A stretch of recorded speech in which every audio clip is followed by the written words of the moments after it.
안녕하세요 여러분, 비주입니다.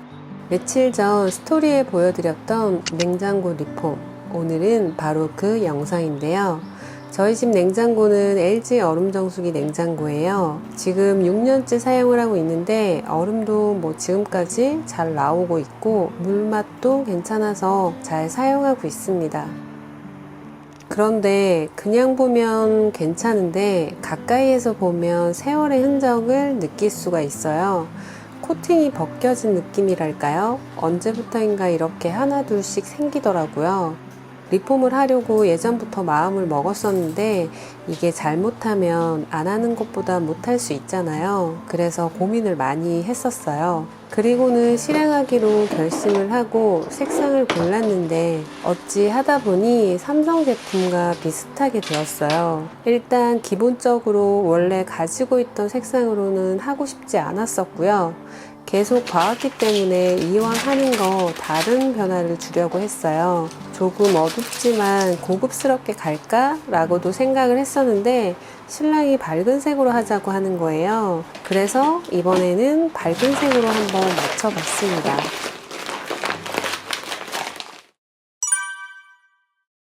먼저 리폼을 할 때는 필름지가 필요하고요. 시트지와 필름지의 차이는 예전 영상에 올려둔 게 있어요. 그걸 참고해 주시고요. 그리고 헤라, 이건 시트지나 필름지를 살 때 대부분 같이 주기 때문에 따로 준비는 안 하셔도 돼요. 그리고 커터칼, 그리고 세제 섞인 물이 필요한데요. 분무기 한 통에 주방 세제는 한두 번 정도 펌프질을 해주면 돼요.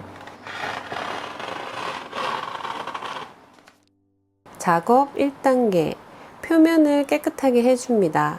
시트지나 필름지 작업을 할 때 가장 중요한 부분이에요. 먼지 같은 게 있으면 그대로 자국이 남기 때문에 부착할 면을 깨끗하게 해주는 게 작업 결과물에도 좋습니다. 작업 2단계, 필름지를 넉넉하게 잘라 부착을 해줍니다. 필름지는 부착할 면보다 넉넉하게 잡아서 커팅을 해주는데요. 그렇기 때문에 주문을 할 때도 여유 있게 주문을 하는 게 좋아요. 그런 다음 부착을 할 면과 필름지 뒷면에 세제물을 뿌려줍니다. 이건 순간 접착력을 저하시켜 작업하기 쉽도록 해주는 거예요. 그리고 물기를 빼면서 접착을 시켜주는데요.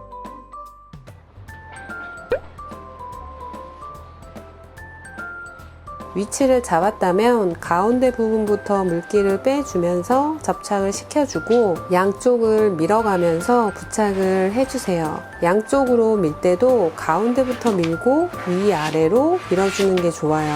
특히 이렇게 무늬가 없는 단색일 경우에는 나중에 기포가 생겨서 기포를 뺀다고 바늘로 찌르거나 하면 아무래도 티가 날 수 있기 때문에 최대한 기포가 생기지 않게 하기 위해서 세제물을 쓰는 이유이기도 해요.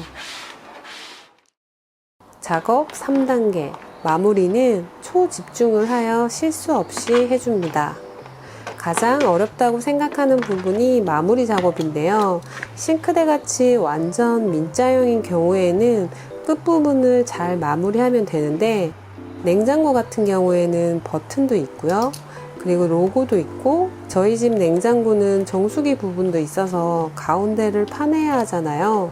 이런 경우에는 조금만 잘못하더라도 실수해서 망칠 수가 있거든요. 측면 마무리를 할 때는 칼날을 끝에 대고 어떤 각도로 하느냐에 따라서 결과물이 달라질 수 있어요. 완전 직각으로 하고 싶을 때는 직각으로 칼날을 두고 커팅을 해주셔야 하고요. 살짝 안으로 들어오게 커팅을 하고 싶다면 칼날을 눕혀서 커팅을 해줘야 해요. 이렇게 칼로 마무리 해줄 때는 칼이 먼저가 아니라 손으로 한번 위치를 잡고 칼로 해주는 게 좋습니다. 그래야지 실수가 적어요.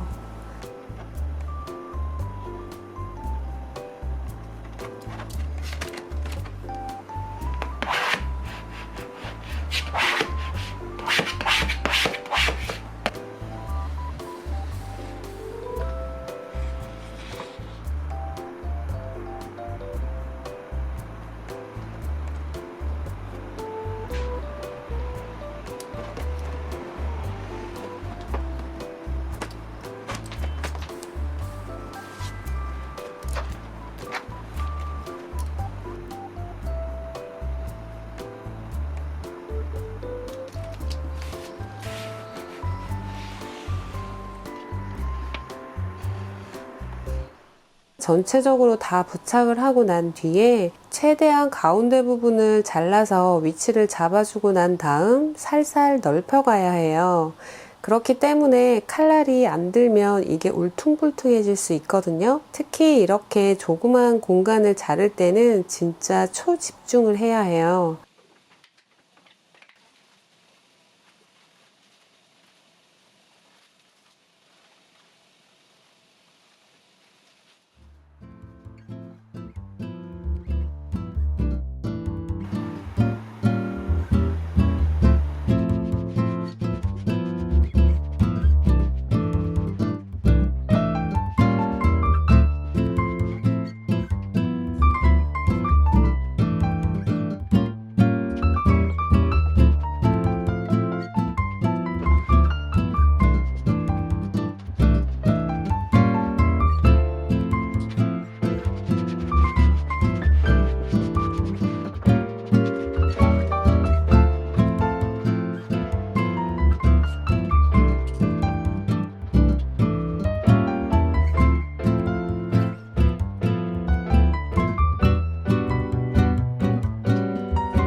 작업 4단계 드라이로 말려줍니다.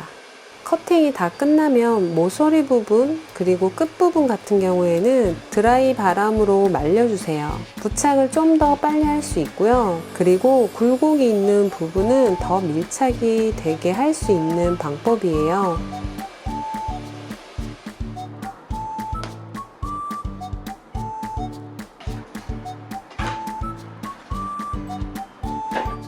특히 지금 냉장고 같은 경우에는 양옆은 감싸서 부착을 했지만 위아래는 감싸지 않고 그냥 절단을 했기 때문에 나중에 여기가 뜰 수가 있어요. 저도 이 부분이 가장 걱정이 되는 부분이기도 한데요. 혹시 불안하시면 프라이머를 한번 바른 다음에 부착을 하면 더 튼튼하게 부착을 할 수 있어요. 저는 프라이머도 집에 있기는 한데 그냥 쓰다가 만약에 떨어진다고 하면 그때 또 다른 색상으로 리폼하려고 그냥 이번에는 이 정도로 마감을 했습니다. 그리고 애가 있으면 이런 벽쯤 하나씩 갖고 있으시죠? 저희 집 키재기 기둥입니다. 큰애 키, 그리고 작은 애 키. 어찌 하다 보니 여기에 이렇게 표시를 해두게 되었는데요. 거기에 1호까지 와서는 긁어놔가지고 이 기둥이 참 볼품없게 되어 있어요. 마지막으로 애들 키 한번 재서 봐주고 이번에 리폼을 하면서 이쪽도 손을 봤습니다. 136.5. 여기도 마찬가지로 작업 전에 칼로 울퉁불퉁한 곳들을 만져줬어요. 그리고 벽지도 조금씩 벗겨낼 수 있는 곳은 벗겨냈고요. 시트지가 얇아서 조금 비치더라고요. 시트지는 최대한 벽지 느낌이 나는 걸 골랐어요. 그리고 부분만 해결해 줄 거라서 시트지도 그냥 이어서 부착을 했습니다.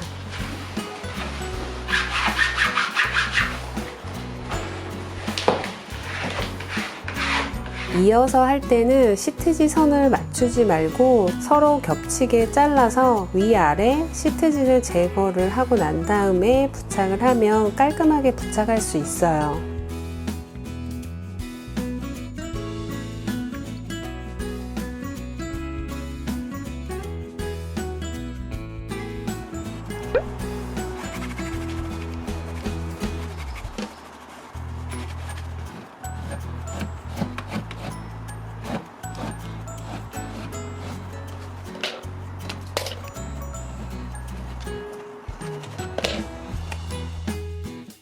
그리고 또 하나 손봐야 할 곳은 바로 몰딩이었는데요. 몰딩이 여기에만 이렇게 모서리가 까졌어요. 1호가 여기도 막 긁기도 해서 이렇게 되었는데요. 일단 칼로 다듬어 주고 테이프 끈적이도 남아있는 거 이참에 깨끗하게 제거를 했습니다.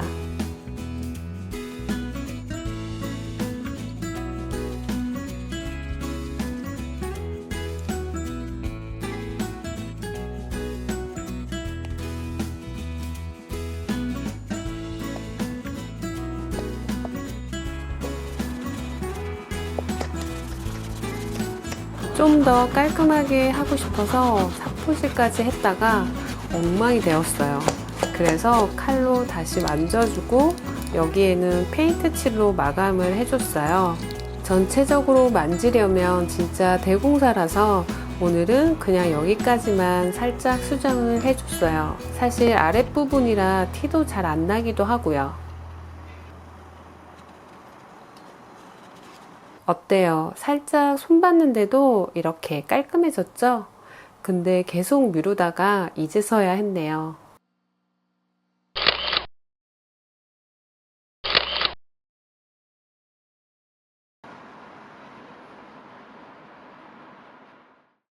원래는 이렇게 하고 여기에다가 제가 만들었던 십자수 키재기를 부착하려고 했어요. 근데 없는 게 깔끔할 것 같아서 이건 다른 데로 옮겨야겠어요.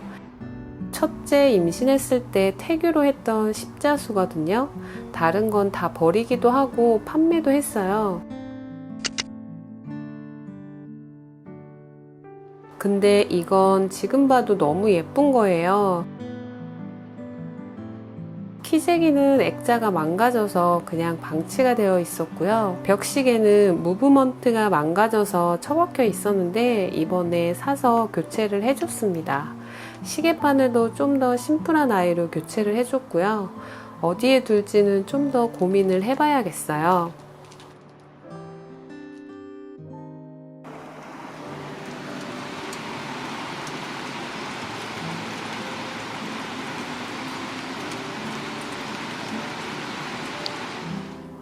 네, 오늘 영상은 여기까지고요. 저는 또 다른 영상으로 다시 찾아올게요.